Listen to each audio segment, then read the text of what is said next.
Hello guys and welcome to How to Socials.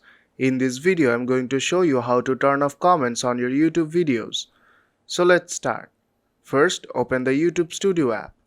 You have to remember that you cannot do this from the YouTube app.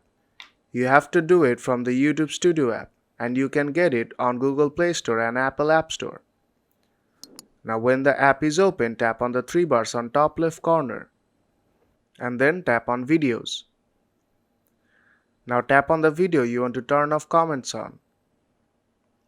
Then tap on the pencil icon at the top of the screen. Then tap on Advanced Settings. And here you will see the option Allow Comments is enabled.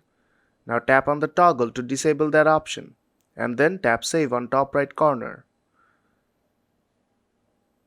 And comments on this video will be turned off and no one will be able to comment on this video. So if this video helped you out, then don't forget to leave a like, and I'll see you in the next tutorial.